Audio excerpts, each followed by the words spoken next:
From King Henry VIII to Pope Alexander VI, history is littered with the corpses of poisoned royals. But who was behind these foul deeds? Poisoning in medieval Europe was not only widespread, it was highly professional. And in this video, we're going to meet some of the most infamous poisoners in history.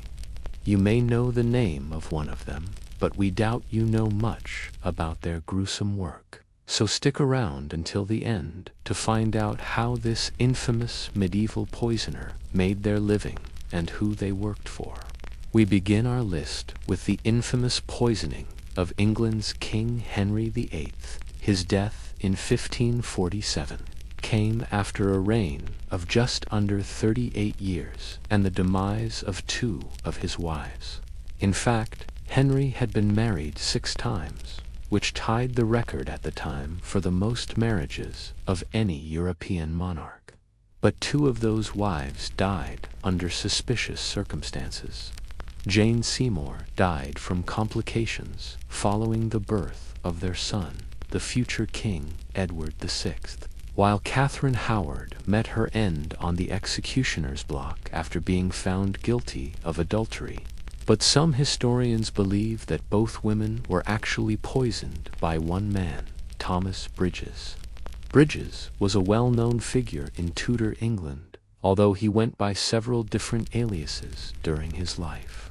He served Henry VIII alongside Anne Boleyn, Catherine Parr, and others. At court, however, he was also rumored to be a ladies' man who slept with many noblewomen, and this gave him access to some of the most powerful people in the kingdom. It wasn't long before he was charged with practicing the dark art of poisoning, and it's alleged that he used his good looks and charming demeanor to trick his victims. Historians suggest that he may have used laxatives or other substances to make his victims ill, and then offered them a supposed cure. But the remedy only made things worse, often resulting in death. Some reports also claim that he would slip poison into food and drink while serving it to unsuspecting nobles. In total, he was accused of killing 400 men and women, including 2 of Henry's wives. But Bridges was never caught and died in 1551. However, there is no evidence that he repented for his crimes, and he remains one of history's most infamous poisoners. But now we'll turn our attention across the English Channel to France, where we'll meet one of the most prolific poisoners in history. Girot de Charny was born in the 14th century and lived in Paris. According to historical records, he was an apothecary, but he was better known for selling poison to some of the most powerful families in the country. Over the years, he supplied members of the French nobility with toxic substances that they could use against their enemies. And he even wrote a book titled The Secret of Secrets, which detailed methods of poisoning and antidotes to poisons. It's likely that he sold this book to anyone willing to pay, which meant that more than one person learned the deadly secrets within.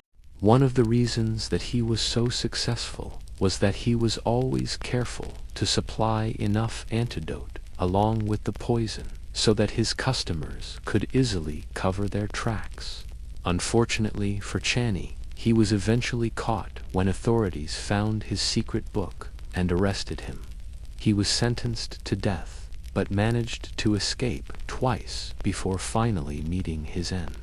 In 1395, it seems that Jean Chassin was not the only poisoner to ply his trade in Paris.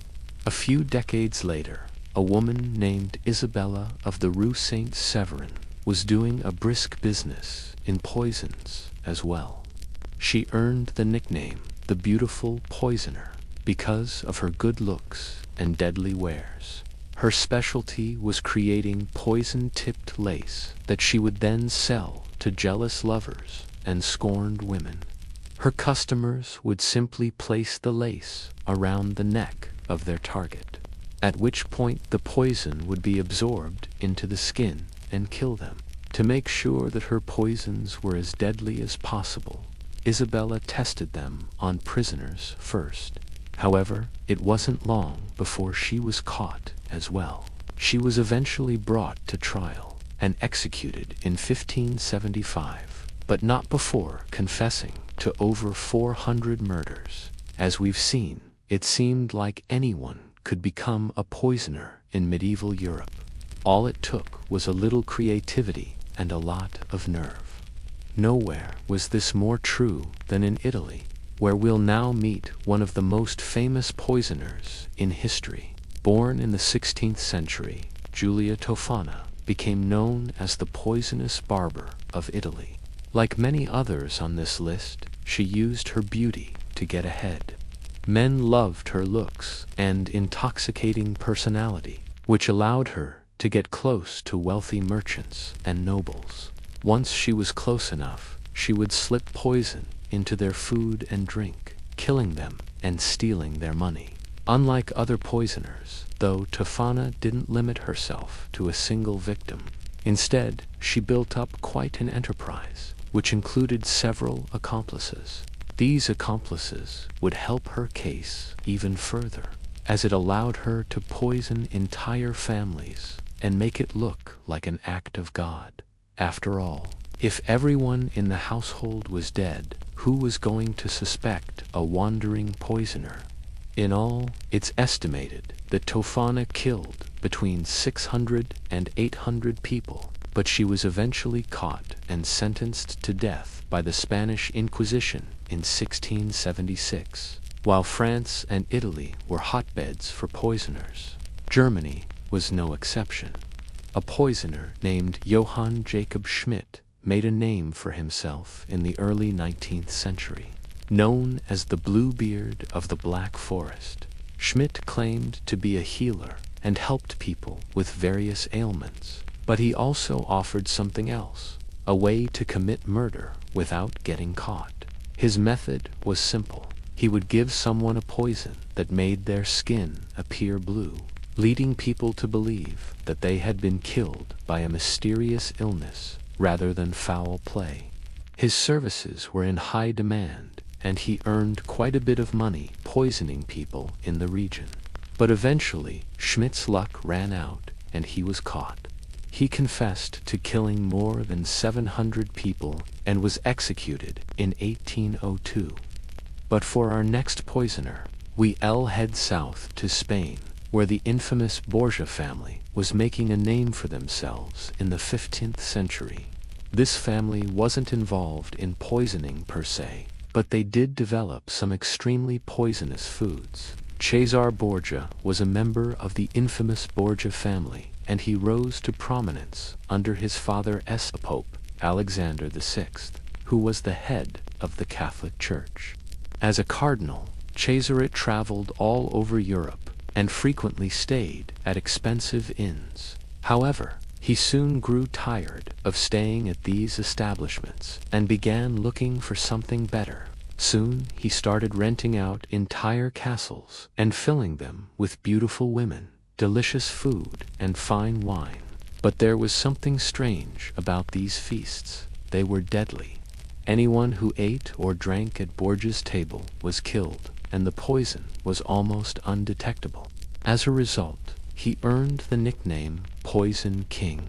However, his reign of terror didn't last forever. In 1503, he was stabbed in the street by an assassin and died soon after. You may recognize the name of our next subject, as she is arguably the most famous poisoner in history. Lucretia Borgia was the daughter of Pope Alexander VI and sister to Cesare. While Lucretia was initially married to a member of the Sforza family, that marriage was quickly annulled so that she could marry Alfonso, the future king of Naples. But Alfonso's brother, Ferdinand, wasn't happy about the match and tried to stop it. When that failed, he decided to kill her. But instead of using conventional methods, Ferdinand hired a poisoner to kill the young woman.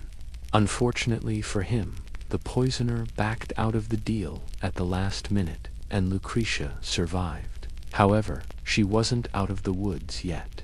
Her father, the Pope, then hired a new poisoner to take care of her, but that plot also fell apart. Eventually, she did marry Alfonso and became the most powerful woman in Naples. But her reign was cut short in 1519 when she died under suspicious circumstances. Some historians believe that she was poisoned, but this has never been confirmed.